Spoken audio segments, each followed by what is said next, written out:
শুভ নববর্ষ। হ্যালো সকলকে। তো এটা ছিল নববর্ষের দিনের ভিডিও। ভাবলাম যখন বাইরে বেরোচ্ছি তো একটু ভিডিও করা যাক। ভিডিওটা আপলোড করতে একটু লেট হয়ে গেল। ফার্স্ট এই কুর্তিটা আমরা নিয়ে নিলাম পরার জন্য। দেন কেমন লাগছে জানিও। তো পেছন থেকে প্রচুর শয়তানি করা শুরু হয়ে গেছে। এটা একটা ক্রিম ইউজ করলাম। এটা হচ্ছে গিয়ে অরিফ্লেমের হাইড্রা ক্রিম। দেন আইব্রোটাকে একটু ড্র করে নিলাম, বিকজ আইব্রো ড্র না করলে আমার আইব্রোটা ভালো লাগে না। তারপর লিপস্টিক পরে নিলাম।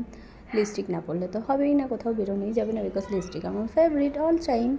তো তারপর আমরা একটা লুজ পাউডার, এটা হচ্ছে পিএসসি লুজ পাউডার ইউজ করে নিলাম, বিকজ লুজ পাউডারটা লাগালে আমার মনে হয় যে লিপস্টিকটা একটু বেশিক্ষণ স্ট্রে করে, ভালো লাগে, ম্যাট হয়ে যায়।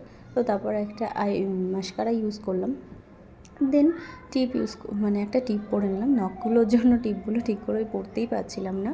তো তারপর আর কাজল পরেছিলাম। দেন মা এত তাড়াহুড়ো করছিল বলে ক্লিপস আর নিতে পারিনি।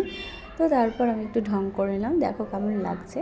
ফার্স্টেই বলে রাখি যে আমি ভিডিওতে অত ভালো ভয়েস দিতে পারি না, ফার্স্ট ভিডিও করছি। তো তোমরা একটু অ্যাডজাস্ট করে নিও। আর কেমন লাগছে আমাকে কমেন্টে জানিও। আর ভালো লাগলে লাইক কমেন্ট শেয়ার করে দিও। আর তারপর আমরা মেলায় বেরিয়ে পড়লাম। দেন দেখো এটা মানে তোমাদেরকে দেখানোর জন্যই জাস্ট ভিডিওটা করা। মানে ভীষণ ভয় লাগছিলো এই ভিডিওটা, মানে খুব কষ্ট করে করতে হয়েছে, বিকজ ওখানে অনেক ভিড় ছিল। তো তারপর ওদেরকে ঘোরানো হলো। দেন দেখো সবাই নর্মালি ঘোরে, ওরা আবার ঢাক কাসর নিয়ে ঘুরতে শুরু করেছে। তো এগুলো দেখে তো বেশিক্ষণ আমার খুব একটা ভালো লাগছিলো না। দেন বাড়ি এসে আর কোনো ক্লিপস নেওয়া হয়নি, জাস্ট রিলস করছিলাম, সেটাই তোমাদের সঙ্গে শেয়ার করে দিলাম। তো যদি ভালো লেগে থাকে তাহলে লাইক কমেন্ট শেয়ার করে দিও। দেখা হচ্ছে নেক্সট ভিডিওতে। বা